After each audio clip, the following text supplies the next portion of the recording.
Okay, that was more very steady in 94, 95. Actually coming at least twice a year to Hawaii. But like say my best friend that I grew up with, like basically my mentor, like he was the older kid who basically got me into everything my whole life from when I was like 11. He was a skater guy, punk guy. He was the only guy who had a half pipe in New York, and basically I'd skate his ramp, and he was the one who introduced me to like punk rock and hardcore. He had all these like bands skating on his half pipe. I mean, I went to my first show at 13. I mean, driving his car into the city, and he was 4 years older than me, but that was John, best friend. And he was preppy, so my mother really would trust me with him. Like, oh, you're gonna go with John? Great, go. Thank God you were John. Never, she don't know what we actually did when we left the house. Like, here's the keys, kid. Like, driving his car. But nevertheless, I mean, he graduated school, and he was going to college, and he decided to go to Hawaii to go to college. So he's down here. I'm still in high school at the time, and he's down here. Little by little, he quit. Not going to school, not going to school. Then he started teaching down here. I think it was at, what's the old girls' school? I think up on Wiley. Sacred Hearts. So he was a teacher at Sacred Hearts, social studies teacher. And I graduated in '89, and after I graduated, I came down to visit him. So I'd never been to Hawaii before. I mean, it was a 12-hour flight, and go to see my best friend. I get here, it's nighttime, picks me up at the airport. Psyched to be in Hawaii, but it's dark, it's raining. Get off the plane. He has a Jeep that he rented. He's all psyched. Come on, I'll take you to this place. So, driving, I guess you go to the Pali, and he's explaining that, it's cool, it's raining, it's windy. You can jump in the air, and the wind could actually hold you in the air. It's insane.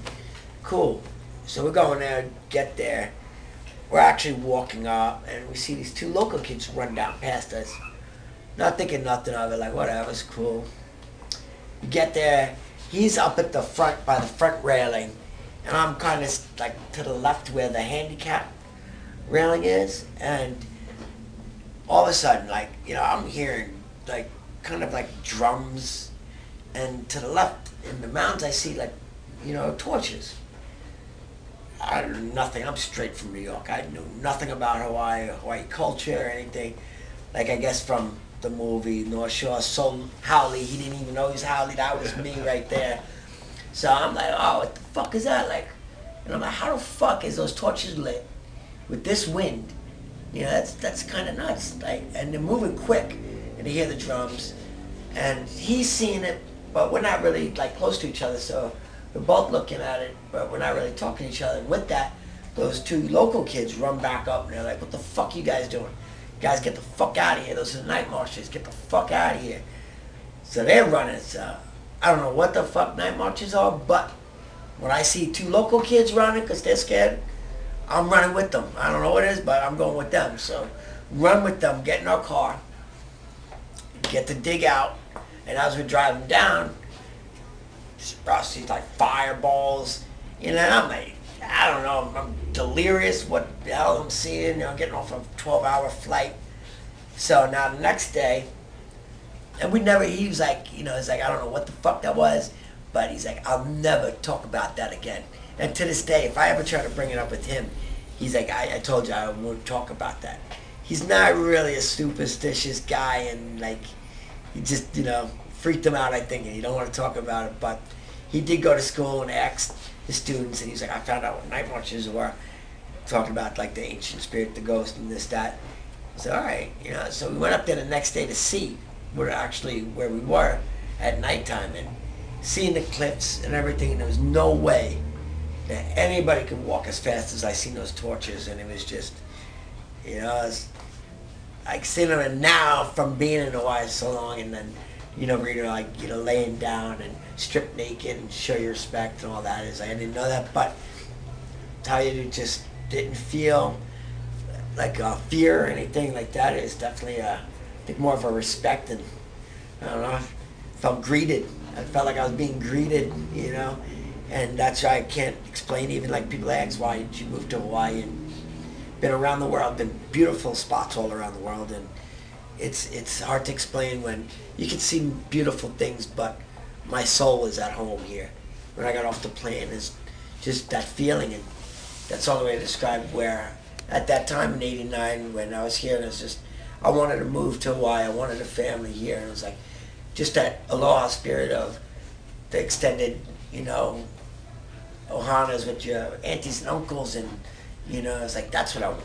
I want that for my family, and but like I said, I didn't want to come to Hawaii and take. I seen that. I seen maybe tattoo artists came from mainland. They're here and make their money and just tourists, and guys like, no, I want, actually this is to where I wanted to grow old, and I wanted to give back to Hawaii and have something to offer Hawaii. I felt I shouldn't move here if I didn't have something to offer. So I figured, well, let me go hone in on my skills, travel the world. Definitely, if I'm gonna come with something definitely to offer, and that's what I did. Like for at least 10 years traveling, working with the best artists in the world, and just getting better and better. That was my dream one day, to come back here and by 30 start my family, and basically did it. Was on track, and and that's it. That's the only way really. People are like, why'd you move here? And it's like, that's the best way I say my soul is at home. So. Well, you were pretty accomplished before this too, right? I mean, like at that point. Yeah, at that point, basically, I gave up. Like, I was 4 years booked solid in New York. I mean, I was already, yeah, basically 4 years booked. I was top, like you're the top dog in New York, this, that. And I hated it. It was more, it was, they could have it. It's all nothing. Going to bars and having your ass kissed and this, that. It's more, to me, was to grow more, to come back as almost college.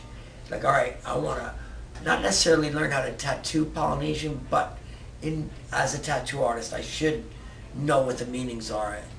And what better way? I can't read it in a book. I want to live it, I want to see it, I want to experience it and know it. And what better way to learn bodies and how they move with Polynesian work than working with the best Polynesians that, the artists that I could find, and I did at that time, and that's what it was. And coming here, I wasn't known. It was, starting from scratch all again, where it was humbling, and where people don't know. It's like, yeah, I could have stayed in New York and had all that fame and just a false life where it's just, a lot of nothing, where here it is. It's not so much of,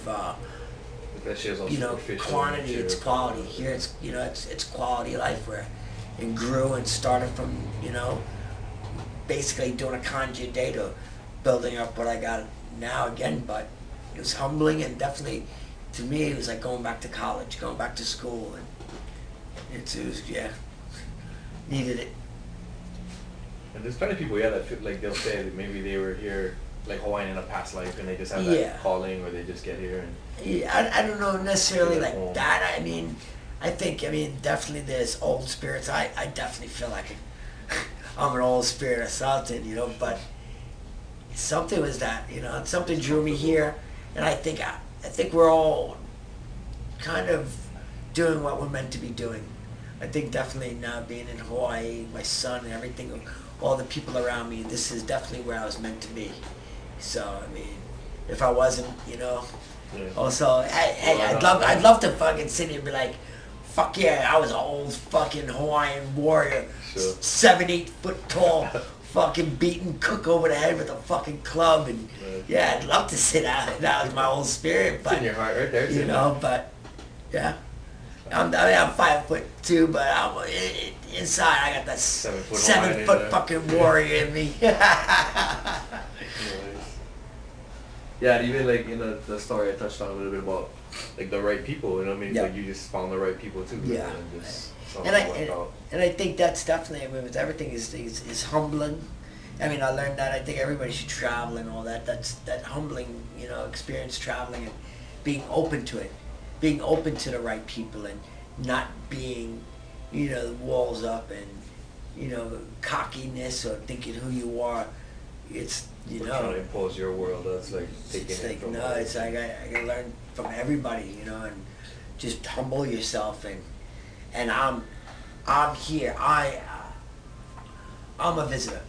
This is I know nothing, and I'm here to learn. And it was definitely more, everything about Hawaii is that it's like, from nature. I mean, just walking on a reef, I mean, nature is a motherfucker.